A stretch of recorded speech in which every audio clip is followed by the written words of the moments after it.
is, of course, to attempt to assess the ministry of Rupert Knightsbridge.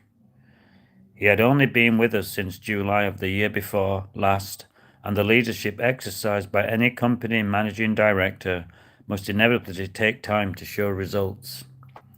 We are not sure that MD is the correct term to apply to a bishop, but let that pass. What is certain is that the Church of England is a labyrinthine organisation much in need of bringing into the new century.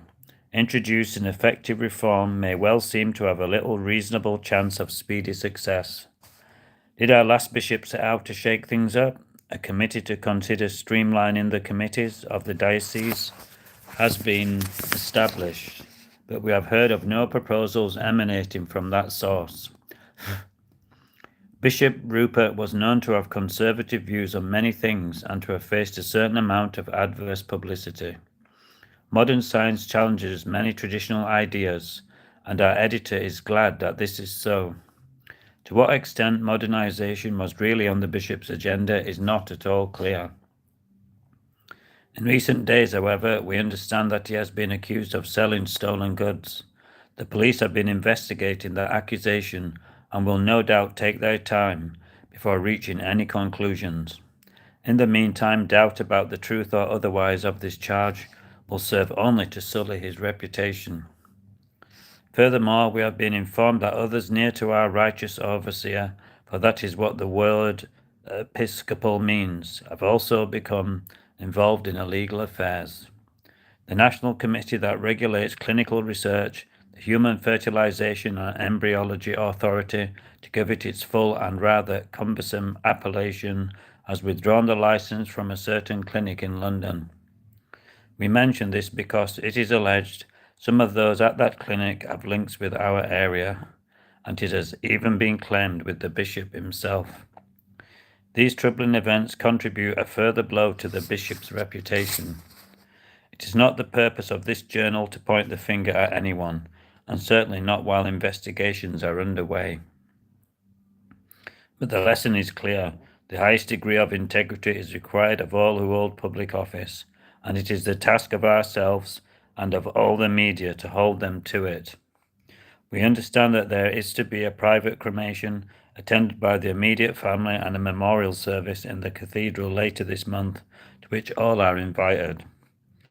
We would hope to hear more about the consequences of the loss of Bishop Rupert for the church and for our community on that occasion. Hello viewers, The Clinic by Paul G. Brett. Your editor and all our staff would once again wish to extend our condolences to the Knightsbridge family on their sad loss. Hello, Eve. I took a deep breath and slumped down into a chair. All this could hardly help the family to cope with their grief. I believed in the independence of the press, but a serious sense of restraint and of responsibility was essential. The Clinic by Paul G. Brett. This would make my visit to see them even more difficult, but also even more important. When I arrived, Frederica seemed more composed than I had expected. She welcomed me and we sat together in the sitting room. With Lucy and Rachel, the other girls had gone home, I was told. Please sub me if you like it, I'm doing a live stream. We're fine, thank you, or not really fine at all. We have been so shocked by this news about poor Rupert. We couldn't believe such a thing could have happened. Yes, we're all just so bewildered by it all.